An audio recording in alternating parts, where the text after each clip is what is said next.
주어가 길기 때문에 가주어를 쓴다는 말 믿으세요? 저는 아닙니다. 이 영상을 보신 후에는 여러분도 더 이상 그 말을 믿지 않으실 겁니다. 진주어가 짧아도 가주어를 쓰는 수많은 문장들이 있습니다. 반면 주어가 길어도 가주어를 쓰지 않는, 정확히 말하면 쓰지 못하는 문장들이 있습니다. 가주어는 주어가 길어서 쓰는 것이 아니기 때문입니다. 그러면 가주어를 대체 왜 쓸까요? 관계대명사를 하나 가져와서 살펴봅시다. 우리 한국인에게 관계대명사는 어렵지만 이런 식으로 쓰는 관계대명사는 편안하게 느껴집니다. He helped her, which is nice. 어떤 문장을 하나 말한 다음에 그 내용을 관계대명사 which로 받아서 그에 대한 느낌을 덧붙이는 경우죠. He helped her, 그가 그녀를 도왔는데 which, 그건 is nice, 좋은 일이다. 이런 관계대명사 활용법이 한국인들에게 편하게 느껴지는 이유는 내용을 먼저 말한 후에 그 내용에 판단, 느낌 등을 붙이는 한국어식 사고방식과 일치하기 때문입니다. 이 영어 문장을 잘 이해하기 위해서 보통 이렇게 풀어서 설명을 많이 하는데요. He helped her and it is nice. 풀어서 쓰면서 그나마 두 절이 연결된 것처럼 보이려고 and를 넣어주게 되죠. and가 없으면 이 두 절은 각각 다른 문장으로 나누어집니다. 이 두 문장은 이대로 서로 붙어 있어도 한 문장으로 합체가 안 됩니다. He helped her, it is nice. 이 두 문장을 한 문장인 척 붙여서 읽어봤자 원어민은 여기에서 한 문장이 끝나고 또 다른 문장이 시작되는 것을 알아차릴 겁니다. 그렇지만 이 두 문장은 실제로는 한 문장으로 굉장히 자주 합체됩니다. 바로 이렇게 순서만 바꾸면 말이죠. It is nice he helped her. 이제 원어민은 이걸 듣고 한 문장으로 인정할 겁니다. 첫 번째 문장 조합에서는 영어식 사고가 두 번 흘러서 맥이 끊기지만 두 번째 문장 조합에서는 한 번에 흐르며 끝까지 이어지기 때문이죠. 그 영어식 사고가 무엇인지에 대해서는 제가 누누이 말씀드려왔죠. 한국어식 사고에서는 어떤 내용이든 잡아놓고 그 내용에 대해서 감정이나 판단 등을 얻는 것이 편안합니다. 그런데 영어는 반대죠. 감정이나 판단 등 내용에 대한 조작을 먼저 한 후에 그 내용이 무엇인지 뒤에 나타납니다.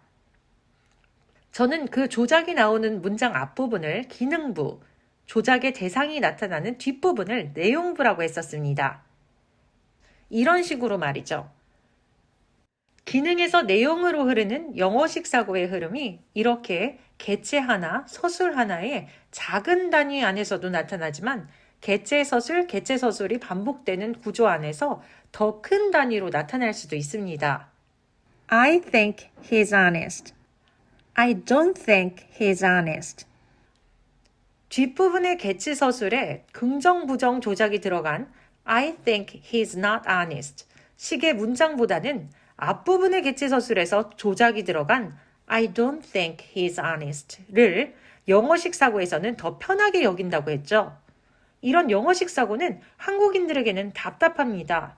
뭐에 대한 건지 소재도 밝히지 않고 실체도 없는 헛개비에다가 대고 다짜고짜 그렇게 생각한다, 아니라고 생각한다, 조작부터 하는 영어가 손에 잡히지도 않고 답답합니다.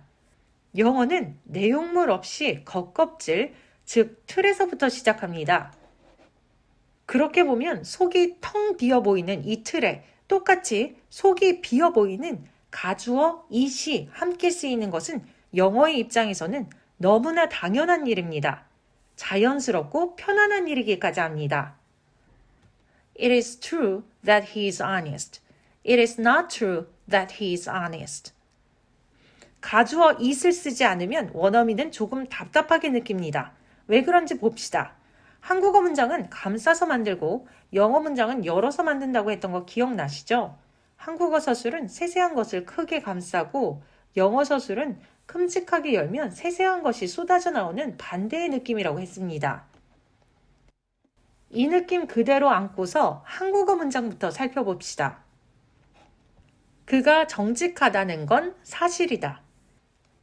이 문장은 우선 그가 라는 개체와 정직하다 라는 서술이 서로 힘을 합쳐서 하나의 개체를 만들므로써 그 큰 개체의 정체를 밝혀줍니다. 그가 정직하다는 건 이게 그 큰 개체가 되죠. 이렇게 완성된 큰 개체에 서술을 덧붙여서 감싸며 완성이 됩니다. 사실이다. 그가 정직하다는 건 사실이다. 이 문장을 영어로 바꿔보겠습니다. That he is honest is true. 이 문장은 한국어 문장과 차례로 1대1 대응이 되어서 우리 한국인에게는 편안하게 느껴지는 문장입니다. 그러나 원어민에게는 그다지 편안하지 않습니다. 큼직한 틀부터 짚어주며 열고 들어가서 세세한 내용을 꺼내는 것이 편안한 원어민에게 이 문장은 살짝 불편합니다. 원어민은 큰 개체 상자가 열리지 않았지만 그 안에 작은 개체 상자부터 열어서 그 내용을 확인합니다. That he is honest. 살짝 불편하다는 게 어떤 의미인지 아시겠죠? 그리고 그 후에 is true. 이렇게 큰 개체 상자를 엽니다. 이걸 편하게 바꾸려면 이렇게 하면 됩니다. 그거 있잖아, 그거. it. it은 아직 물음표인 상태입니다. 그리고 개체를 열면서 큰 틀을 잡습니다. is true. 진짜래. 그리고 그 다음 단계로 더 세세한 내용을 열어서 끄집어냅니다. That is honest. 그가 정직하다는 거 말이지. 이제 원어민은 머리와 마음이 한결 편안해졌다는 느낌을 받습니다. 물음표를 던지고 해결하는 것이 문장의 주 흐름인 영어에서 물음표 덩어리인 가주어 it은 오히려 편안한 존재입니다. 그러면 그런데도 가주어 it을 쓸 수 없는 긴 주어들은 왜 쓸 수 없는 걸까요? The computer my sister bought last year was broken. 이 문장은 주어가 길지만 가주어 it을 이용하여 이렇게 바꿀 수 없습니다. It was broken, the computer my sister bought last year. 원래 문장의 기본 골격은 이렇습니다. The computer was broken. 개체 서술. 주어인 개체가 무엇인지 확연히 눈에 보이죠? The computer입니다. 그리고 주어에 붙은 세세한 내용들은 주어에 내장되어 있습니다. 이 세부 내용들은 주어 안에 집어넣을 수도 있고 빼서 볼 수도 있습니다.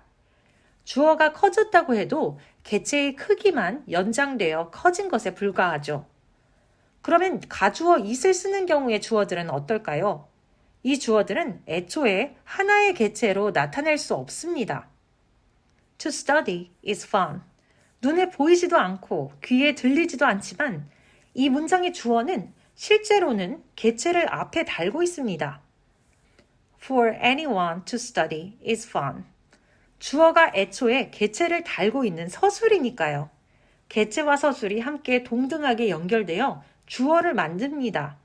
즉, for anyone 이라는 개체와 to study 라는 서술이 연합하여 큰 개체를 만들어 놓은 문장이라는 거죠. 이 문장에는 나타나 있지 않지만 큰 개체, it이 보이시나요?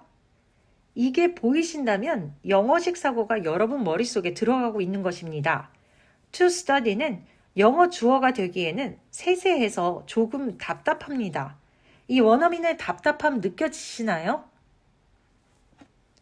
Studying is fun. That he's honest is true. 이 문장들 역시 마찬가지입니다. To study나 studying이나 that he's honest나 주로 개체가 담당하는 주어 자리에 들어와 있지만 본질은 서술입니다. 이 서술들이 눈에 보이든 눈에 보이지 않든 앞의 개체와 결합하여 큰 개체, 즉 it을 만듭니다.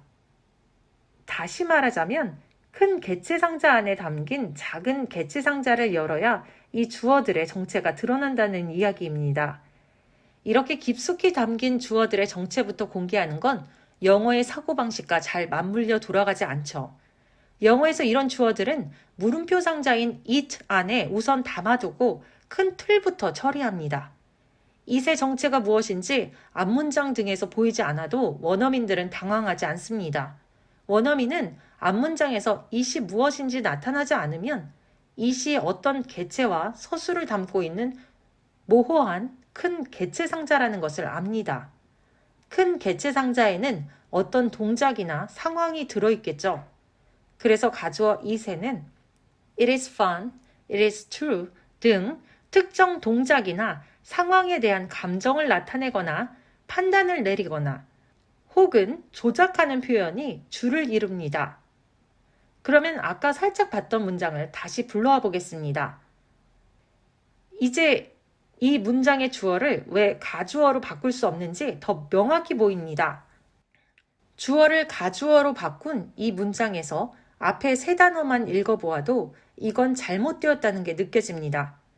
큰 상자 가주어 it은 서술을 주축으로 한 동작과 상황을 담고 있습니다. it과 broken은 내용상, 논리상 전혀 어울리지 않습니다. 이 영상은 한 시청자분의 질문을 받아서 만들게 되었습니다.